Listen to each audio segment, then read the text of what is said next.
आज हम सब लोग यहाँ पर मौजूद हैं आप लोगों को ब्रीफ करने के लिए एक इंसिडेंट के बारे में जो कि 7 जनवरी 2025 को हामरे पटन में हुआ। इस इंसिडेंट के बारे में जो इतला मौसूल हुई इंचार्ज पुलिस पोस्ट पलहालन के थ्रू कि लगभग 7:40 शाम को एक ग्रेनेड इंसिडेंट हुआ था पटन में, और ये इंसिडेंट अननोन टेररिस्ट ने किया था। ग्रेनेड लॉब किया था 163 टीए प्रेमिसेस पर, और ये ग्रेनेड फटा था उनके एमआई रूम का जो स्ट्रक्चर है उसकी छत पर, जिसकी वजह से एक सिग्निफिकेंट डैमेज उस स्ट्रक्चर को हुआ था। थैंकफुली वहां पर कोई लॉस ऑफ लाइफ नहीं हुआ।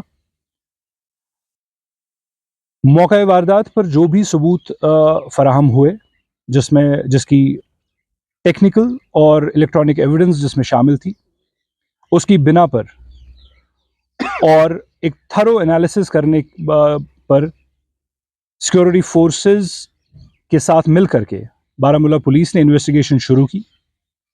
इन्वेस्टिगेशन एफआईआर नंबर 1 2025 जो कि 109 बीएनएस और 16 व 23 section of unlawful activities act के तहत जो रजिस्टर्ड केस था, उसकी शुरुआत में इस एनालिसिस की बेसिस पर और मल्टीपल टीम्स जो हमने इस इन्वेस्टिगेशन में लगाई थी, उनकी काविशों की वजह से कामयाबी हासिल हुई और इस केस को सॉल्व कर लिया गया 24 घंटे के अंदर अंदर।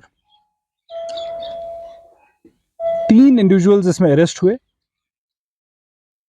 और उनकी इंस्टेंस पर एक हैंड ग्रेनेड, एक एके सीरीज राइफल, एक पिस्टल, 256 एके राइफल के राउंड्स, 21 पिस्टल के राउंड्स बरामद हुए। हम दीदा दानिश्ता तौर पर आपके साथ इस वक्त मजीद तफसीलात नहीं शेयर कर रहे हैं, क्योंकि एक्सपेक्टेड है कि जो ऑनगोइंग इन्वेस्टिगेशन इस केस की है उस पर असर पड़ेगा। मजीद गिरफ्तारियां और मजीद रिकवरीज एक्सपेक्टेड हैं। इस ज़िमन में एक ज़रूरी कुछ चीज़ें जो ज़रूरी बतानी समझते हैं हम, उसमें यह है कि एक शख्स, इनमें से जो अरेस्टेड इंडिविजुअल्स हैं उनमें से एक शख्स एक सरेंडर्ड रिलीज टेररिस्ट है। जो दूसरा शख्स है वो एक और सरेंडर्ड रिलीज टेररिस्ट का बेटा है,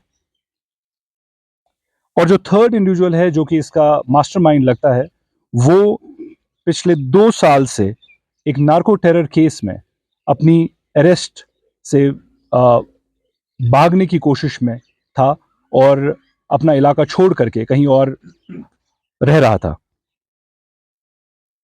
ये वाक़ा जो रिलीज टेररिस्ट और ऐसे लोगों की इन्वॉल्वमेंट हमें बताता है कि, और इनकी फैमिलीज के मेंबर्स जो इसमें जो इन्वॉल्व हुए हैं, ये हमारे एफर्ट्स जो हैं कि जो रिलीज टेररिस्ट होते हैं, सरेंडर टेररिस्ट होते हैं, उनकी फैमिलीज को रीइंटीग्रेट करने में मेन स्ट्रीम में उसमें डेंट के तौर पर पेश आते हैं। और हमारी कोशिशें जो हैं उनके साथ एक ट्रस्ट बिल्ड करने का, उसमें ये ऐसी हरकत और सकनात जो हैं वो प्रॉब्लम्स क्रिएट करती हैं। बारामूला पुलिस दरख्वास्त भी करता है और चेतावनी भी देता है कि रिलीज सरेंडर टेररिस्ट और उनकी फैमिलीज को ऐसे किसी भी हरकत में जो मुल्क दुश्मन हो या जो टेरर रिलेटेड एक्टिविटी हो उसमें इंडल्ज नहीं करना चाहिए, उसमें एंगेज नहीं करना चाहिए। ऐसा करने पर उनके खिलाफ जो कानूनी कार्रवाई है वो बामल तो लाई जाएगी, उसके साथ साथ हमारे जो ट्रस्ट बिल्डिंग मेजर्स हैं उन पे असर पड़ता है। अवामुन नास को हम ये यकीन दहानी करना चाहते हैं कि बारामूला पुलिस और सिक्योरिटी फोर्सेस डिस्ट्रिक्ट में अमन कायम रखने की हर एक कोशिश और काविश करते रहेंगे।